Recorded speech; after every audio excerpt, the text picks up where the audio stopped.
a woman says that I want to go ahead with my career rather than having kids, it means that you are taking a decision where you are prioritizing yourself first, where you are keeping your needs first. So, in totality, that does not mean that we are actually causing harm to someone else or we are actually putting down someone else. This is what it means to be selfish in our paradigm.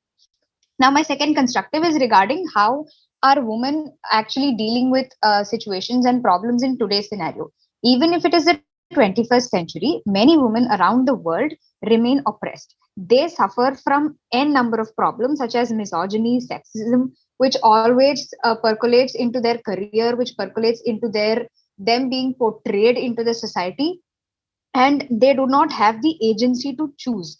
In countries like India also, for example, a woman has to choose between her career and marriage sometimes, and that is why we say that it is very important for women to actually be selfish so that they have an agency, they have an active choice to go forward and put their views in front of the society, take their decisions and do what they wish to do. Now, my third constructive is why parents should start actively teaching their daughters to be selfish is that parents are the primary social agents for their kids, and the conditioning takes place, by which I mean that it will bring a change in the society, and thereby it is the parents who can actually start by way of telling their daughters as to prioritizing their own needs. Now, my fourth constructive is why an active choice will be upheld. Since we already defined being selfish in the first place, women will now go on and make an active choice to at least say and do what they want. They will have an agency to do that, which would not be present if they did not be selfish. Because, panel, frankly, in today's society, women do not have the choice to actually go on and say that, okay, now I want to choose my career over my marriage, because there is a lot of source to it. There is a lot of oppression that comes to it, and women, and it's always the men who take these decisions, who are in the power. Now, my another constructive is,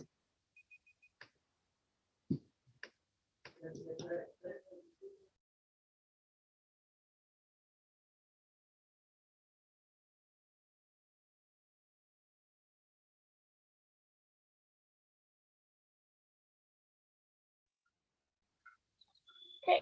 I think they dropped out of the call, so we'll just wait, I guess, 2 minutes. Opening Gov, if the other person is in the room, could you just contact your teammate? Yeah, I am trying to contact him.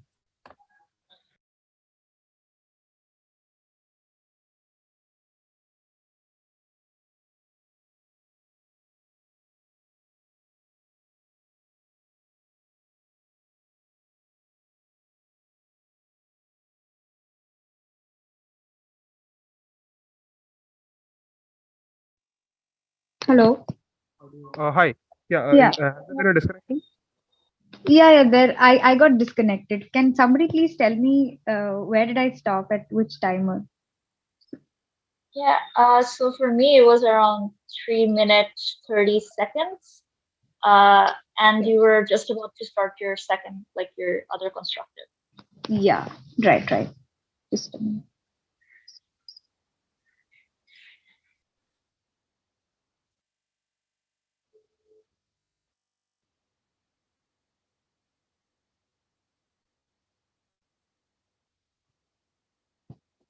Yeah.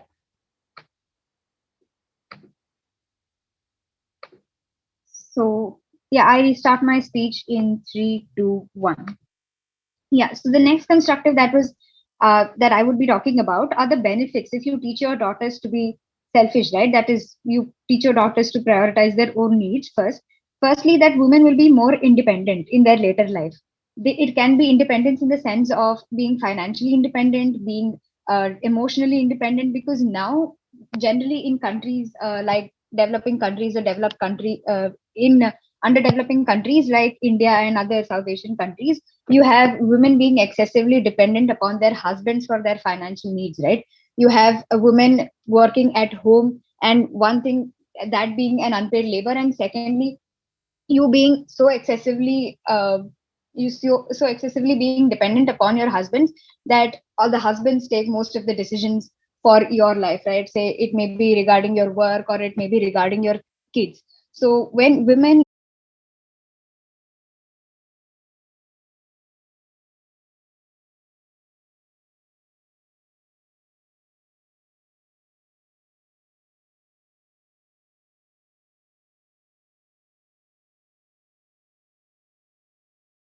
say it may be regarding your work or it may be regarding your kids. So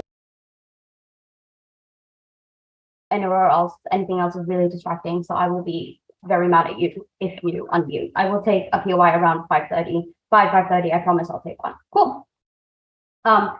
Starting my speech in 3, 2, 1.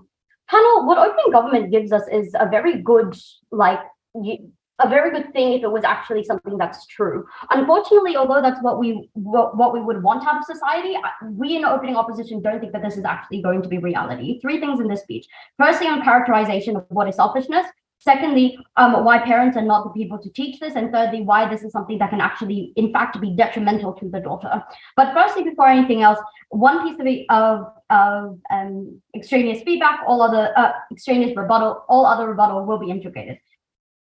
The one thing that opening government gives us as a sort of example of a woman being selfish is always about giving up that child because they want to have a career. That's their idea of selfishness. I think that this mentality is already something that's changing, right? Regardless of whether or not we actually teach women to be selfish in anybody's definition of such, right? We can see this in the fact that the birth rate is dropping worldwide, and I think that this is going to be something that continues regardless of what the government teams try to tell us. Firstly, then, on what is selfishness? I think this is the first part in which we dramatically clash with opening government. We don't think that selfishness is self-advocacy, right? We think that this is something that is already happening, and additionally, it's not something that's necessarily selfish, because being selfish necessarily inherently means that you're actually going up against someone, and there's a trade-off in that somebody else is almost always worse off when it is selfishness. If there's nobody worse off, that means it's just self-advocacy, right? Then, having said that, then self-advocacy is things like speaking up for yourself. Self-advocacy is exactly what opening government had given us as an example, as in, I end up picking having my career rather than having a child, because that affects absolutely nobody at all, right? Having said that, then, we think that current society is already doing this kind of thing, right? Let's look at women's progress. Women progress through school, through the workforce, and the feminist movement, right? Women are learning how to be assertive and are having and are learning the desire of having a career, or the benefits of having a career, right? When you look at even in the developing world, education and work is something that is very accessible to women, more accessible than it ever has been. Yes, we've got progress to do, but it's a hell of a lot better than what it was just 50 years ago. In the Philippines, the workforce is over 50% women. Women absolutely are becoming assertive and putting their own and advocating for their own selves, right? This looks at saying things like women can do both and we can do what men can. This is exactly what it is. This is why we disagree with opening government. We think that they need to actually defend the part of selfishness that actually hurts others. So what is selfishness at the end of the day? Selfishness is the exclusion of others often to the detriment of others, right? It means not helping your classmates for an upcoming exam that you know very well, or it's things like not helping around the house when it's expected of you as the eldest daughter, right? This in every single scenario, there's someone else affected aside from the woman. Secondly, then, on why parents are not the person to teach this, right? OG specifically says as well that parents are important to teaching children this, but they're very important means that everything that the daughter learns from then on filters through this lens once the parents establish this teaching to the children. Here, 3 reasons as to why this is something that's necessary, that has a high chance of being bad. Firstly, in terms of past mistakes. Parents tend to make mistakes, and then they end up going to their child, and basically they try to live through their child by saying things like, do not make the same mistake as I did, right? What this ends up and essentially they try to right the wrongs of the past. What this ends up doing is that the child often ends up not living their own lives. What if they want to have that child?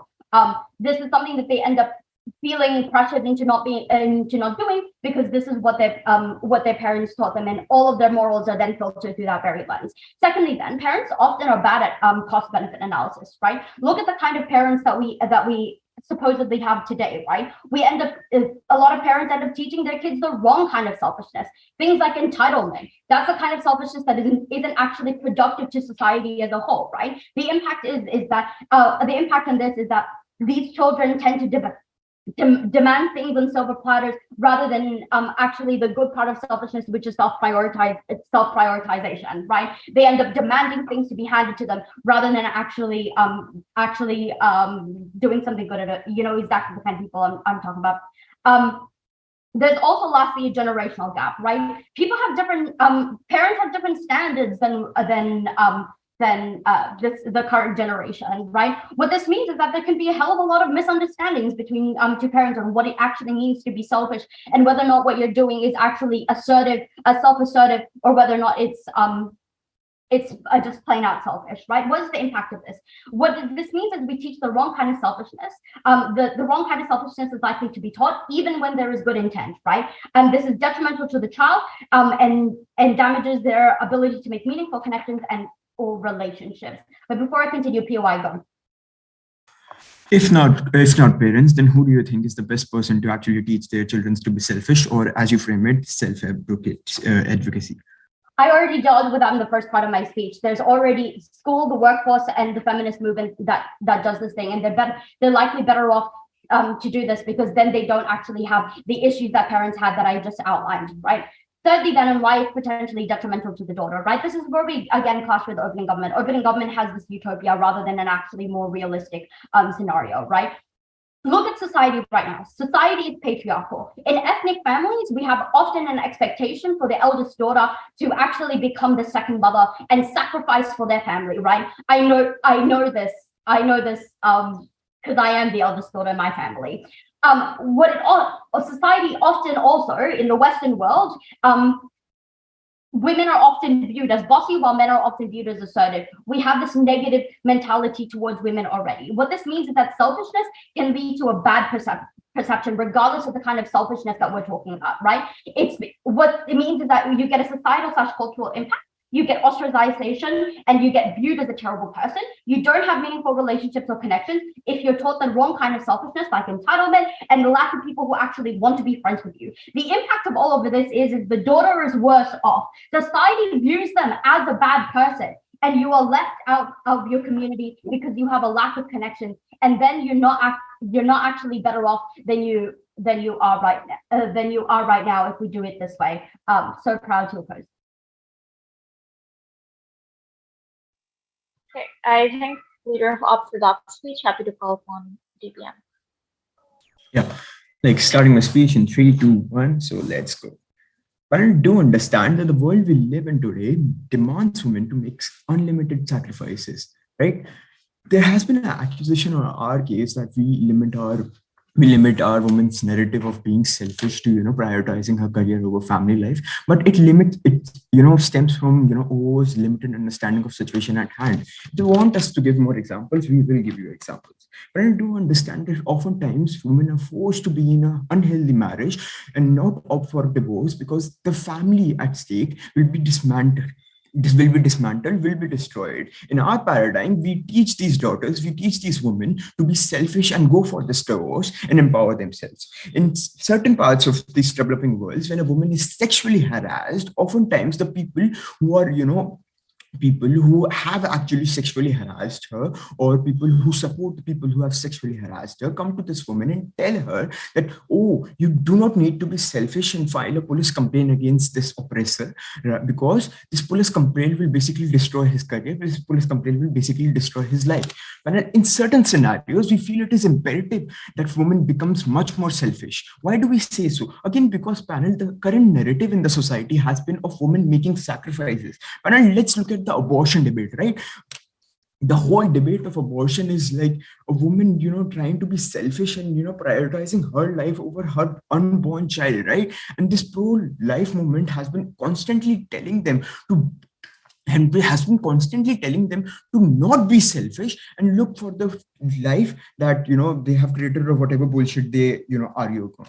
And we say this whole argument of women being women being selfless and making sacrifices breeds this false conscience into their mindset of their respective roles which they have to pursue, because if they break out of these gender roles, then they are inherently being selfish, and that is something which is not appreciated by society at large, and this is something we recognize as something very problematic. And I do understand that the OO's understanding of self-advocacy and them being, assertive enough to actually put forward their demands is something that we more or less characterize as being selfish on our side of the house. Why do we characterize it something to be on our side of the house? Simply because the current narrative in the world, simply because the current narrative in the society is full of women being forced to make these sacrifices for the betterment of other people at hand.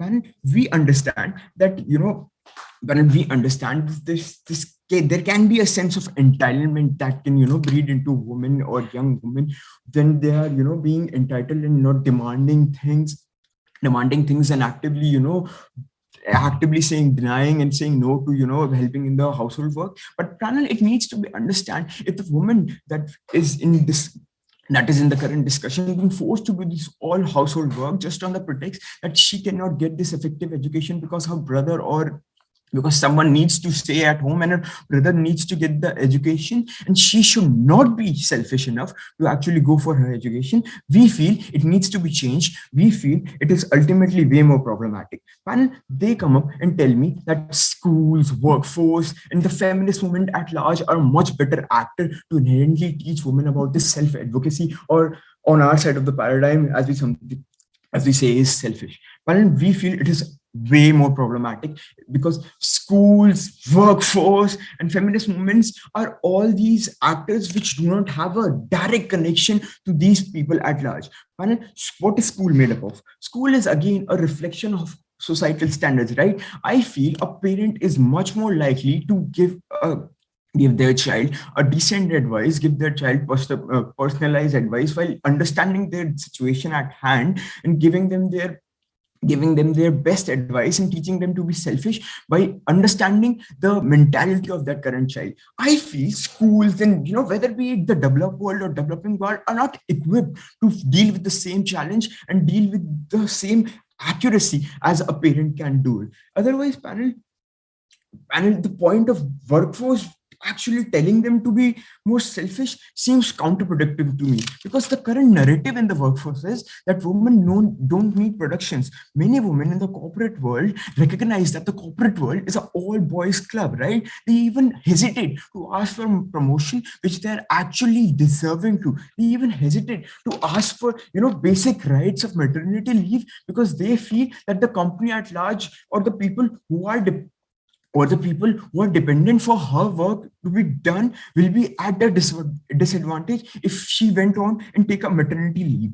And for all these reasons stated above, we believe it is inherently necessary for women in the current societal standards to become selfish and go after the opportunities which were long denied to her.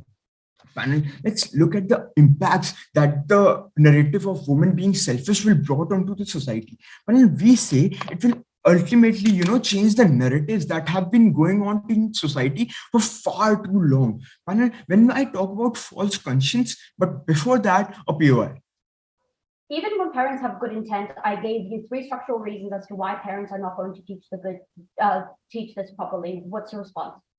A simple response is that your argument is based off bad parenting being cherry picked and generalized for the rest of the society. When panel, sorry for assuming your pronouns, but when OO comes up and tells me that when O comes up and tells me that parents often reflect their past mistakes and superimpose them on their child and say, do not commit the same mistakes. This is not something which happens with every single child, right? I did not experience this, or my friends did not experience it. But moving ahead, it needs to be understood that all this, narrative of being sacrificial and not being selfish have led to false conscience in the minds of these women. And this has ultimately led to actively harm the feminist movement, suffrage movement, and any movement that actually empower women. Why? Because when women actively ask for their rights are not going to come up out of blank air. They have to be snatched away. Their freedom and their liberty have to be snatched away from the people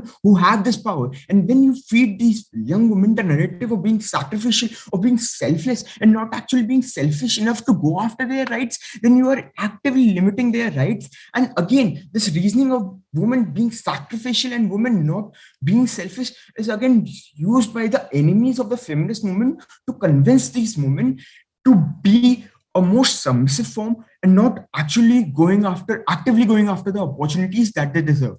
That's it. With this, proud to propose. Okay, I thank Divyaank for that speech. Happy to pause on the yellow. Cool. Can I confirm I'm clearly audible? Yep, you're audible. Great. Starting in 3, 2, 1. 2 claims in this speech. First, how this messaging is likely to be taught by parents in a way that is particularly pernicious and harmful, leading to worse life outcomes for the children we're concerned with. Secondly, why the competitive is access to a diversity of narrative about how to live your life and why that's better for everyone involved. But first, I want to highlight that Grace makes a vital clarification in this debate that I don't think opening government properly engaged with. That is, that in contexts where self-prioritization and self-advocacy is vital, i.e. where women are facing oppression, this debate does not apply. That is to say that selfishness is distinct from self-advocacy, but selfishness is in the circumstances in which the self-prioritization comes even at the cost of others' well-being, i.e. emotional, physical, and so on, and you're not under like a direct threat of oppression. Now, selfishness is not inherently bad in all instances. However, this debate turns on the way the message is disseminated. What this means is that self-advocacy is likely to be taught on either side of the house. These aren't just examples, i.e. the feminist movement, but it's that the integration of women into the labor force means that women become habituated to being in positions where they have to speak out, i.e. boardroom meetings, HR and salary negotiations, and so on and so forth, such that self-advocacy becomes something that adheres in them over time. But secondly, the increasing prominence of feminist movements worldwide that teach women these self-advocates for themselves in these specific contexts. But thirdly, growing narratives of self-care that disseminate online and throughout cultural societies that women gain access to and grow. But fourthly, friends, peers, and so on are likely to expose you to ideas of self-prioritization within your time, as are your parents. What we stand against is parents teaching their children to be selfish and trade off their obligations to others, i.e. their communities, to fellow women, to their families, in these instances where these two conflict. Some responses to opening government. First, OG's central thesis is that women are socialized in a variety of cultures to not prioritize themselves, and this leads to them marrying young, living a life of regret. The problem with this argument is threefold. Firstly, I have no idea why, even if their premise is true, i.e. that women are oppressed in the status quo in many contexts and this is bad and selfishness will be good at getting them out of it, why parents teaching their children to be selfish does anything to change society. There's a massive gap in analysis. We need to explain the efficacy of exposure through parents to these things and why this then puts these women in the position where they're able to make changes in their life. I posit then that secondly, broad cultural narratives, i.e. sexist norms about when women should get married, who they ought to get married to, arranged marriages, things like this, still exist and exist on a gradient depending on the culture and society in which you are raised. What this means is that you're likely to be taught to be selfish within the parameter of your culture on their side of the house. That is, you might be taught to be selfish within your marriage, not to rebel against the concept of an arranged marriage entirely. It's not going to change the wider culture because these norms are often based within religion, based within societal traditions, and based within social underpinnings that are very, very hard to overcome, regardless of what narrative parents are teaching their daughters. So I don't think they get the massive impacts that they want to claim. But thirdly, I think being selfish is often quite bad, right? Grace tells you that a prerequisite to leading a good life is access to connections, i.e. a job by which you're able to accrue money, i.e. a partnership, friendship, romantic partnership, whatever, through which you're able to accrue happiness and self-satisfaction. It's far, far harder to do this when you act selfishly, and this alienates people, particularly when the narrative that women ought not be bossy through patriarchal structures compounds upon these people and causes harm to them. But secondly, I think selfish culture makes women worse off, right? Because it's not just the case that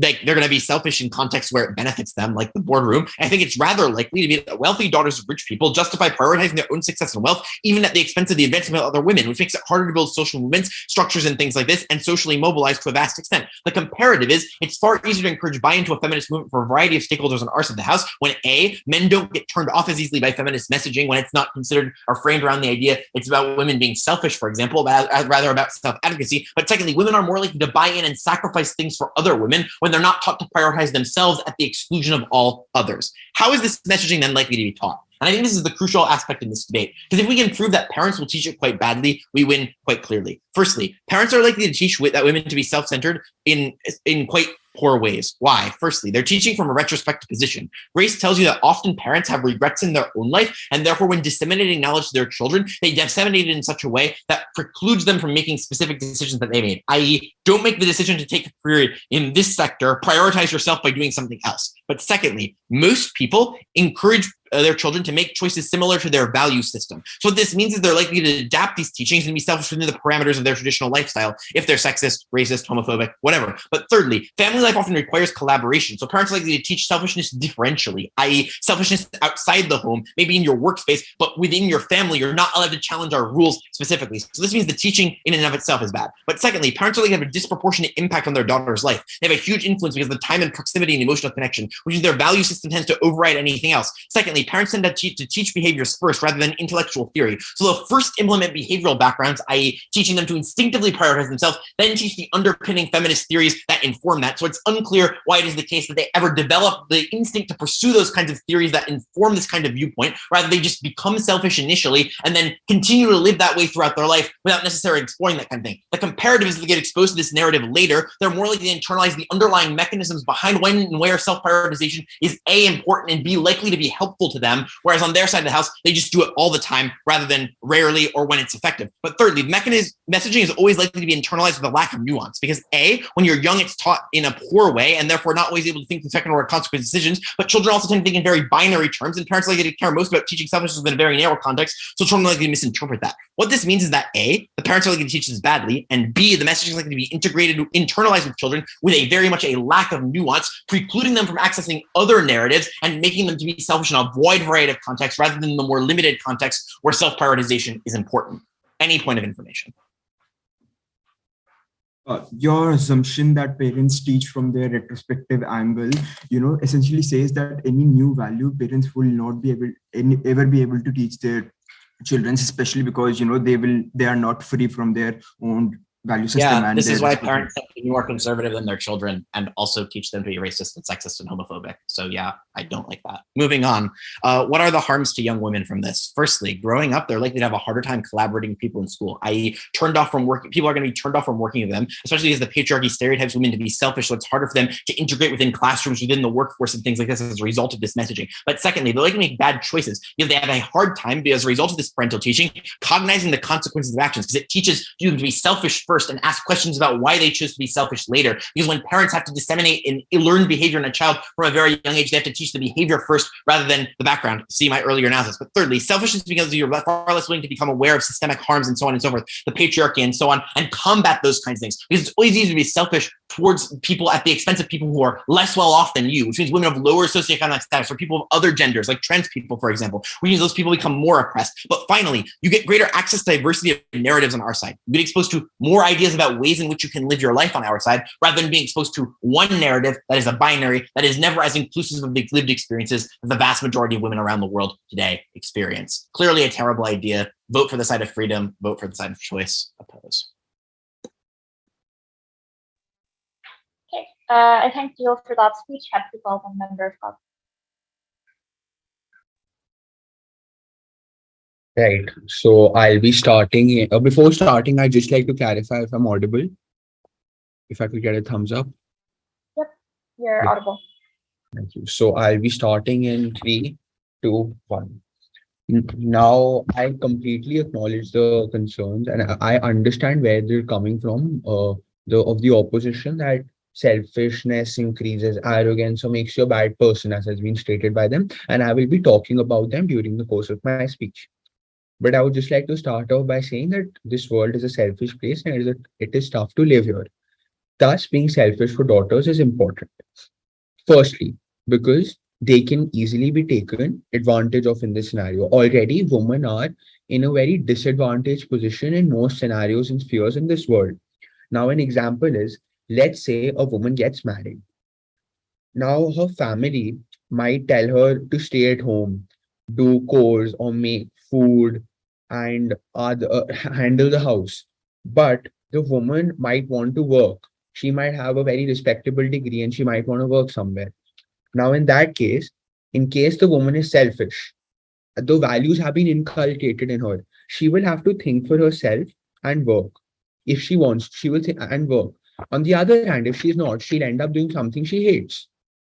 So that essentially means two things: that a woman will be taken advantage of and she'll never be able to live her life happily.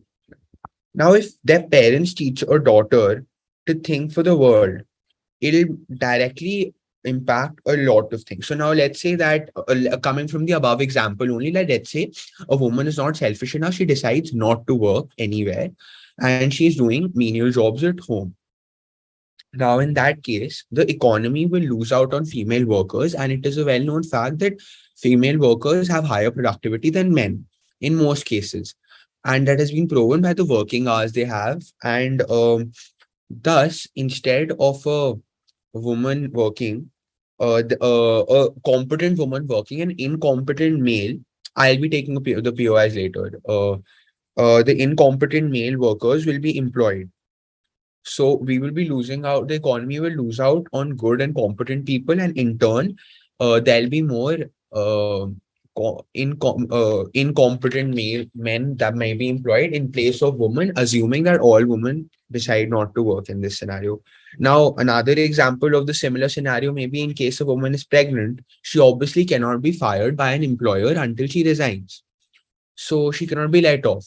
So in this scenario, the employer will want a pregnant woman to resign, as obviously he may feel that she cannot devote enough work. Now, if she's not selfish, she thinks, oh, I will impact the interests of the organization and I must think for the betterment of the organization. She will obviously resign. And that will obviously have an impact on her career if she loses a few years over there. But on the other hand, if she thinks for herself, she will obviously not resign, exercise her own rights, and probably take a maternity leave. Again, an example that selfishness will benefit women. Now, inculcating this habit from a very early age is essential because, as stated by the DLO and the deputy PM itself, that the DLO stated that parents must not be that it schools or about parents. I will just stick to that for now. Parents are the main social elements in the I'd like to take the POI now from the O. Your case relies on the idea that women will never be exposed to narratives that teach them to advocate for themselves if parents don't teach them to be selfish. We explained why A, this is distinct from selfishness and there are a variety of alternative mechanisms by which women are likely to learn self-advocacy skills necessary to enter the workforce, and B, why parents are uniquely badly suited to teach children selfishness, even in the cases where selfishness might be useful to those children. That is exactly what I didn't get what you were trying to prove here because I'm just dealing with the same fact in my speech. Parents, essentially, what I'm trying to state is that parents are the main social elements in the life of a child. Parents should inculcate the values itself. Is that what you were asking? Because that is essentially what I understood from your question, from your POI. And essentially, parents form the basis of one's childhood.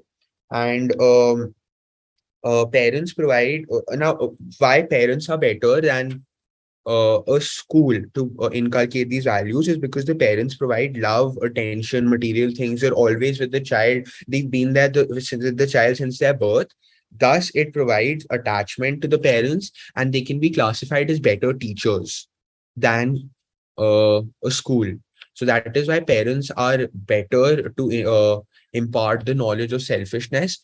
And so moving on, if essentially about coming back to parents again, if a parent teaches a child to be kind and think about the world, they will do so, and daughters will be taken advantage of. Now, it was stated by the opposition that being selfish makes you feel like you put yourself on a higher pedestal. Now, this is not necessarily bad as it was shown by the opposition. This will being putting yourself on a higher pedestal and thinking yourself highly will also may also have some sorts of benefits. One example that I can think of is that one may lead to a more happy and fruitful marriage. Now, as also stated by the Prime Minister, a woman may be more independent if she is selfish. And in case a woman is more independent and feels powerful about herself, she will not be subjected to something to the sorts of, let's say, domestic violence.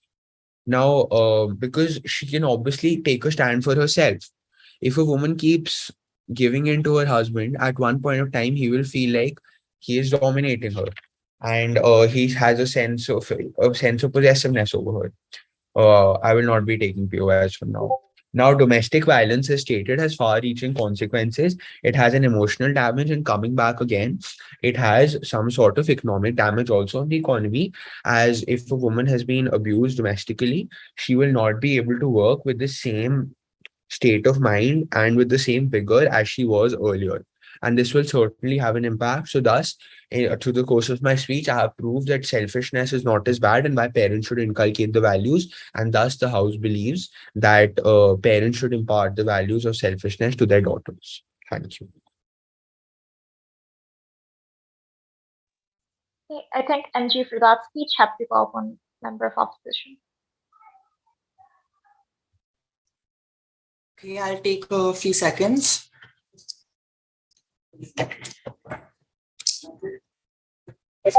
Okay, so my speech will be starting in 3.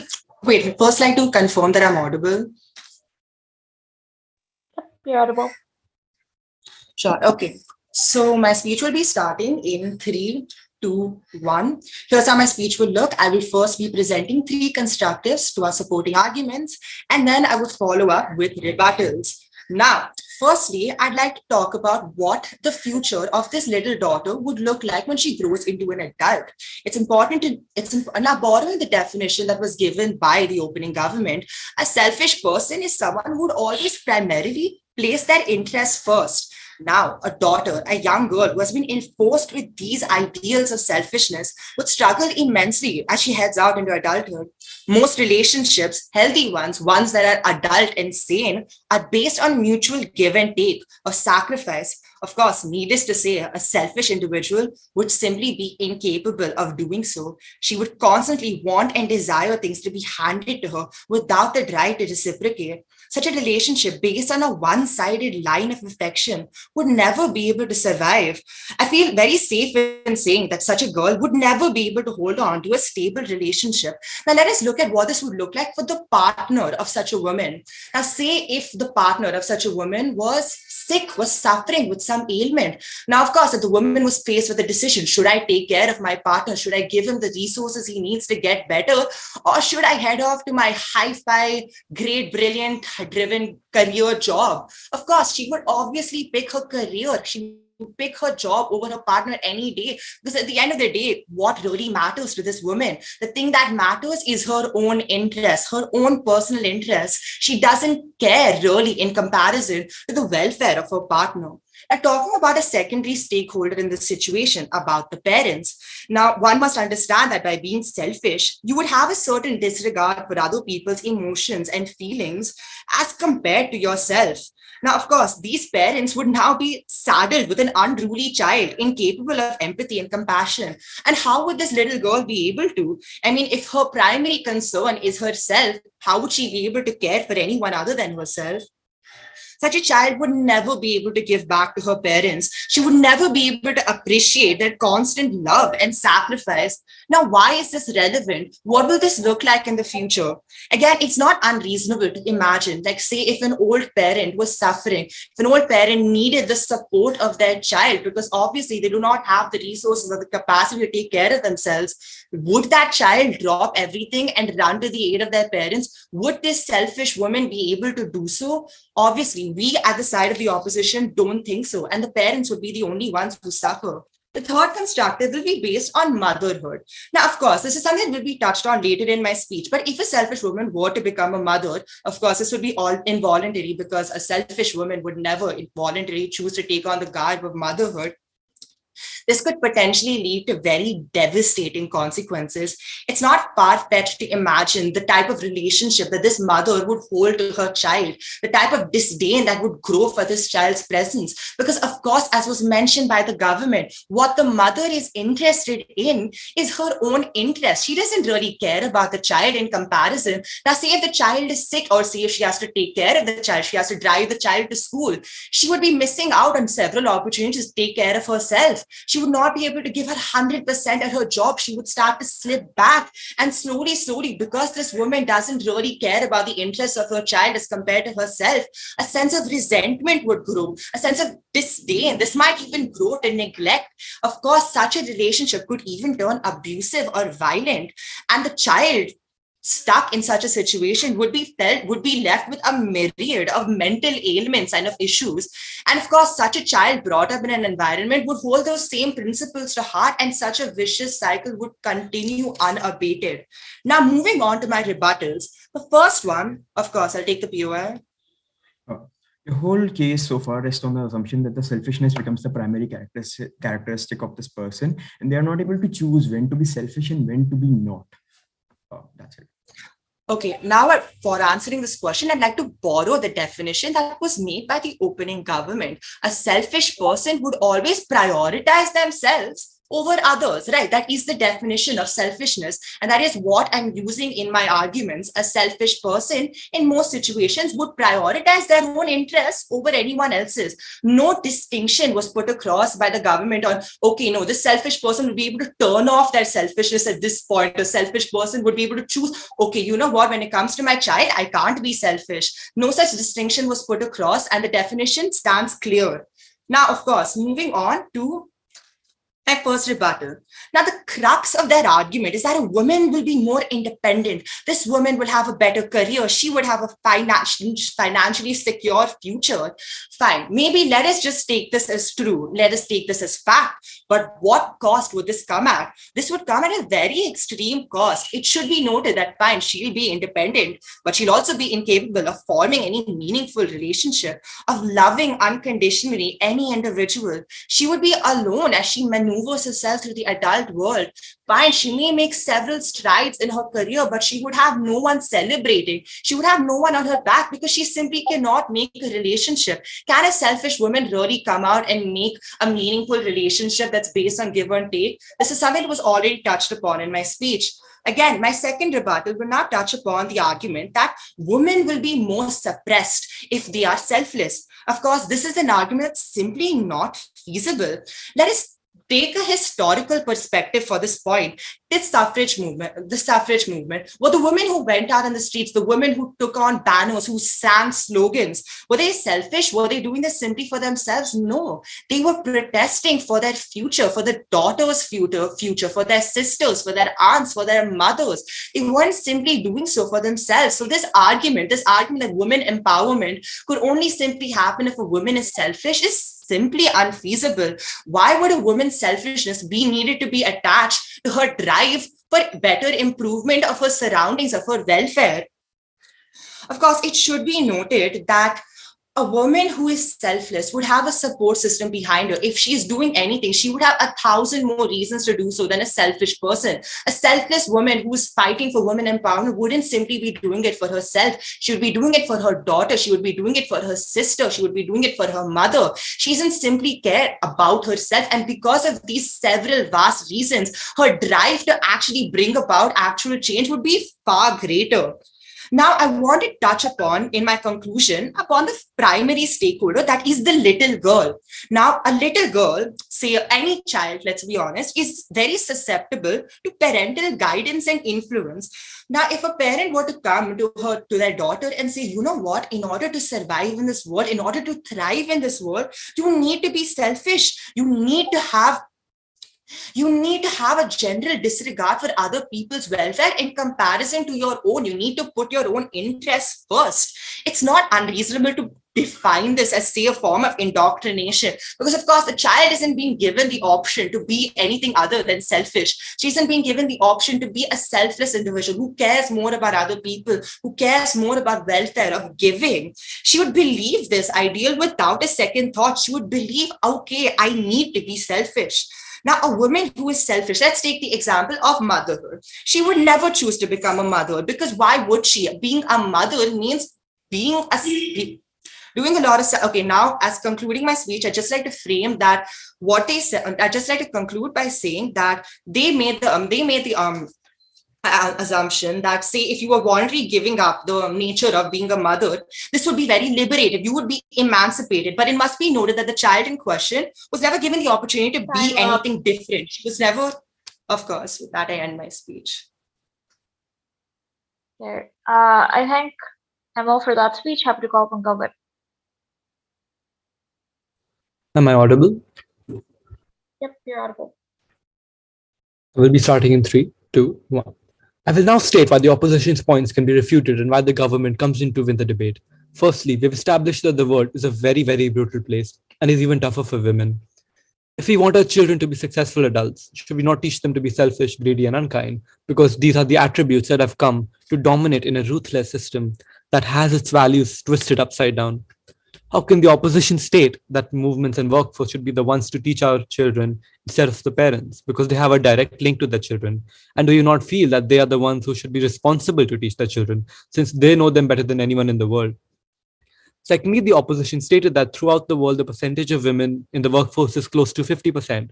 But if you look at a few developing countries, such as Egypt, where it's at 18%, India, where it's at 19%, and Pakistan, where it's at 20%, I feel that the representation of women in the workforce is quite low. In the case of parents and children, which was also stated by the opposition, do you not feel that if a child is taught to be selfish, why will they advocate the same they'll learn that where they should be selfish, because that's what should be taught by the parents. It's not that they should, I don't love being known as a kind, generous person. That is a great reputation to have. But when your love of pleasing others trumps your love of pleasing yourself, that's where it gets hairy. Because we should not teach our daughters to be chronic people pleasers. Sharing is important, but a little selfishness in our children is a good thing, because it empowers them to make the decisions for themselves, even if others who don't go along with it does not bother them at all. Because children absorb information from their environment and they base their behaviors on what they see and what they're told, allowing them to conform to social norms. Because a daughter's brain is incredibly sensitive to external stimuli, as it wires itself in the response to her environment. This plasticity means that children are that the daughters are sponges soaking up their environmental cues and experiences, for better or worse. So when daughters are taught to be selfish or greedy, for example, when they don't let go of a toy, aren't they not merely mimicking the behavior they see from adults? Their parents may not exhibit this behavior at home, but when they go into the world, they will see that the characteristics that have come to dominate in our consumer-centric capitalist society, what they see is selfishness and greed, and they mirror the behavior. If our daughters observe people in society behaving morally wrong, and they're taught the moral codes of right and wrong, it is really confusing for them. Our daughters will find that they have been taught greed, selfishness, and self-interest as bad.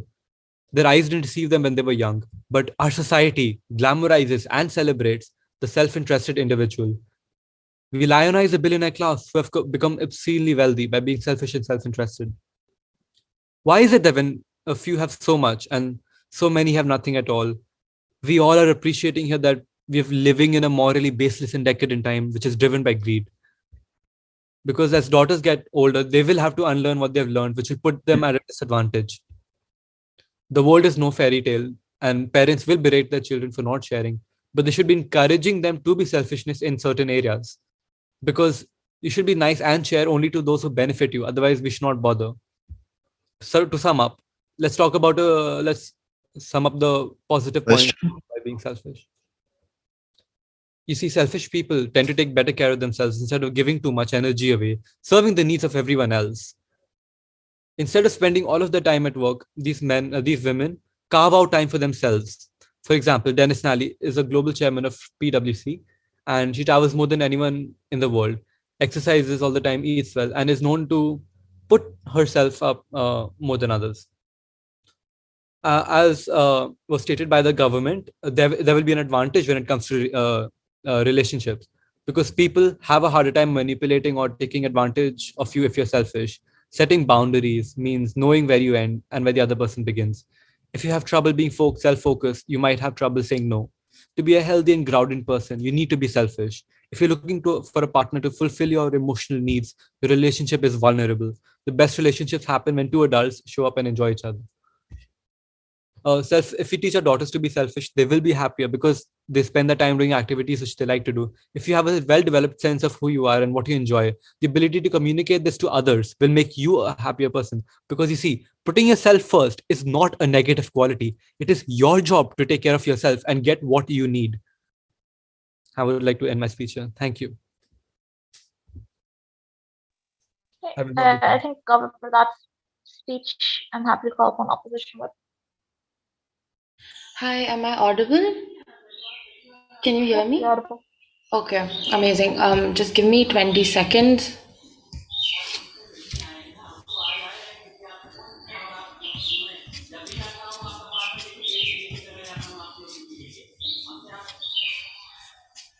All right. I'll start my speech in 3, 2, 1. Panel, this is how my speech is going to look like. Firstly, I'm going to focus on the arguments that form the major clashes of the debate. Secondly, I'm going to focus on why exactly it is that the government fails to provide us a good picture of what this issue actually plays out in the entire world. And thirdly, I would consider weighing in why the opposition makes the better and the fairer case in this sense. The motion clearly states this House believes that parents should teach their daughters to be selfish.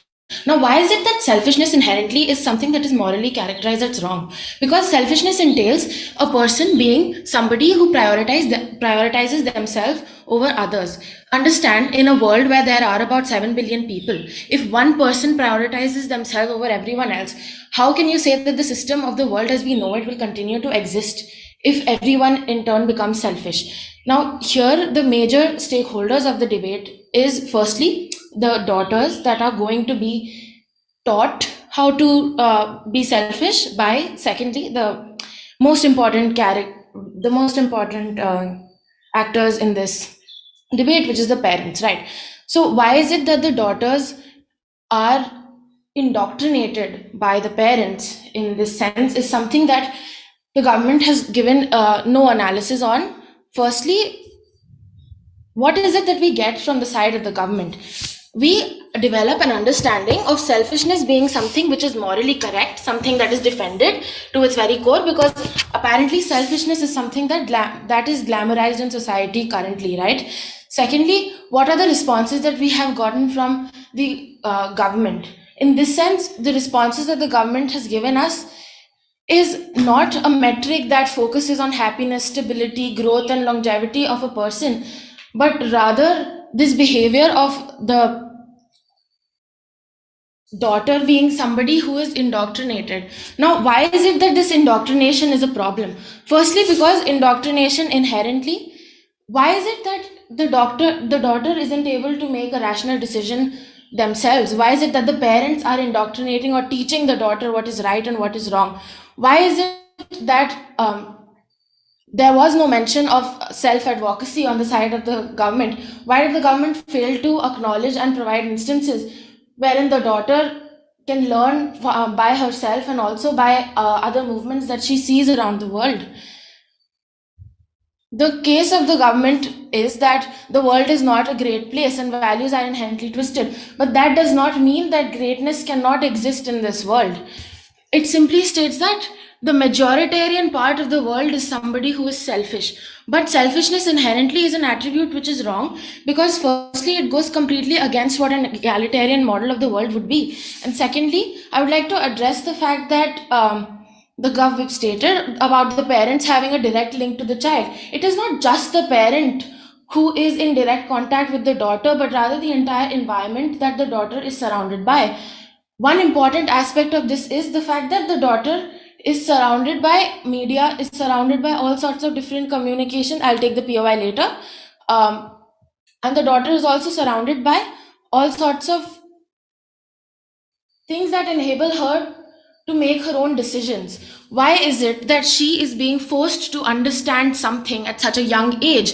She is being forced to develop a sense of what is morally right and what is morally wrong, having no inclination to do that herself, but rather having to submit to whatever choices are being portrayed to her by her parents. Another argument that I would like to address that was pointed out earlier by the member of opposition is the decision making aspect of the daughter. The agency that the daughter has is inherently limited, and the selfishness of the daughter is a major part of the decision making process, because decision making is something that the daughter severely lacks in because of her parents already instilling within her what is right and what is wrong. This debate is not just about why parents should teach their daughters to be selfish. Rather, it is about the agency of the daughter and the choice and the freedom that she has in this world to make decisions for herself. And also the choice and the decision that the parents have to inculcate within her the opportunities that they can, rather than focusing on what would inherently be right for her in today's world. I would like to take any POIs. You stated that the whole environment is in direct contact with a daughter. What I was trying to state was that parents are in not only direct contact, there are certainly a number of individuals in direct contact, but there is some sort of an extra attachment, affection, and love that a child may have for their parents. The parents have been there for the child since the very birth. And thus, the daughter is bound to have some sort of special attachment. And that's why I stated that parents are the best teachers in this world. I was not saying that they're mainly in direct contact. Obviously, there are hundreds of people in direct contact with any. Time.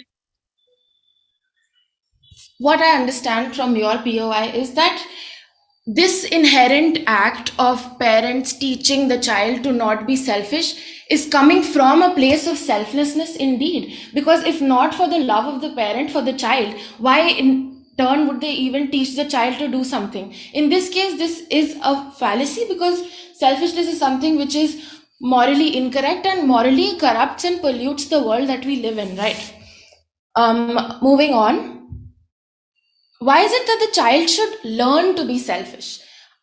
The house on the side of the opposition believes that decision making is something that should come naturally to a child, rather than a child having to be indoctrinated or learning from their parents or learning from an outside source what is it to be selfish. Rather than that, we understand that humans have a variety of attributes, and within those attributes are attributes of selfishness. Instead of naturally letting these attributes of selfishness taking their course, the side of the government is telling us that parents should teach their children how to be selfish and how to be somebody who is not a chronic people pleaser. Right. Now, something that's important here is that selfless people are not chronic people pleasers. Rather, selfless people are those that form the part of society which can actually lead to some change and growth in the world as we see it today.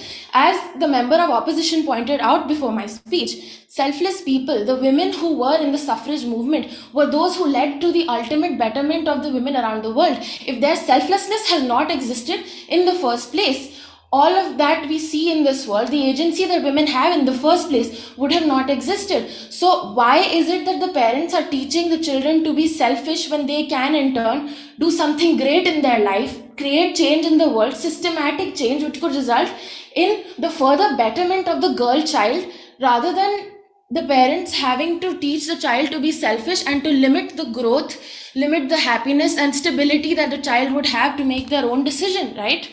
With this, I would like to conclude my speech. Thank you so much. Okay, cool. I thank Output for that speech. Just a small few housekeeping rules for future rounds. Please don't exceed POIs for more than 15 seconds. And if you happen to speak beyond 7:15, unfortunately, we won't be writing anything down. But other than that, thanks everyone for the great debate. You can just head out to the main hall and we'll call you back once the decision is ready.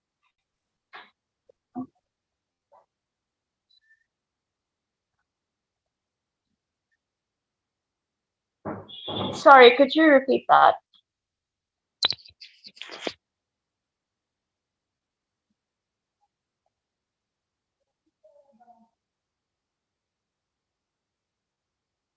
Yeah, sure. Right. So could my trainee judge just meet me in Discord room 19? Let me just check. Yeah, sure. Okay, great.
So Orcom, I think that you can cut off streaming because I did not consent to my OA being recorded. So I'm just going to call back the teams.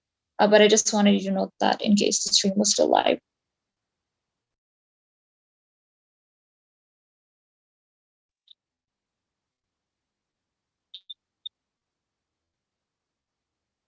No recording and no streaming, like for both.